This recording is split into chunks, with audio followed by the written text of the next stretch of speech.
Est-ce que personnellement, je trouve que parler des règles, c'est tabou? Non.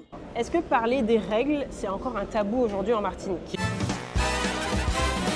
J'ai vécu ici quand même jusqu'à l'âge de 17 ans et c'était assez tabou. Maintenant, je pense qu'avec cette nouvelle génération, non. Personnellement, moi j'ai appliqué du fait que c'est naturel, donc je m'en fiche, que tu en parles et voilà. En parler en général aux autres personnes autour de moi, ça reste quand même un sujet un peu compliqué. J'aurais encore du mal si j'ai besoin de me changer, de me promener avec ma serviette hygiénique. Enfin, je vais toujours la cacher. Et même, je vais jamais dire j'ai mes règles, mais je suis indisposée parce que depuis petite, c'est ce qu'on m'a dit de dire. Je trouve que c'est plus un tabou. Moi, je suis prof et je suis trop contente au quotidien de voir les jeunes filles arriver avec leurs petites pochettes. Oui, je peux aller aux toilettes pour me changer. Je pense que quand j'avais 13-14 ans, c'était vraiment, on vivait ça comme une honte, quoi, de devoir parler de ces règles. Quel type de protection hygiénique utilisez-vous?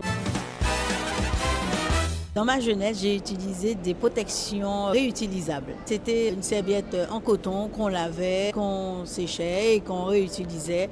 Généralement plutôt les tampons. Moi, j'utilise la cup, la coupe menstruelle. Moi, j'utilise des serviettes hygiéniques. Dans une journée, je peux utiliser 10 serviettes. J'utilise majoritairement des serviettes hygiéniques lavables. J'utilise des serviettes hygiéniques. Moi, j'utilisais des culottes réutilisables. En général, les serviettes hygiéniques qu'on vend au supermarché, les jetables, ça a tendance à un peu irriter. Pour moi, la cup, ça a vraiment été une révolution intime. Je me sens beaucoup plus à l'aise avec. Je préfère de loin utiliser les culottes menstruelles parce que c'est plus pratique, je me sens plus à l'aise. Pour ce qui est du tampon, par exemple, j'ai moins l'impression d'être envahie corporellement. Au niveau du confort, j'ai moins d'irritation quand j'utilise pas des dispositifs internes. Mais après, lorsque j'utilise des dispositifs externes, des fois j'ai des compressions qui me rajoutent un peu plus de douleur. Alors, on les trouve facilement en pharmacie. Je trouve surtout les culottes menstruelles. Ce que je sais, c'est que peut-être qu'on peut manquer de diversité de produits. Est-ce que vous trouvez que le prix des protections, c'est un sujet?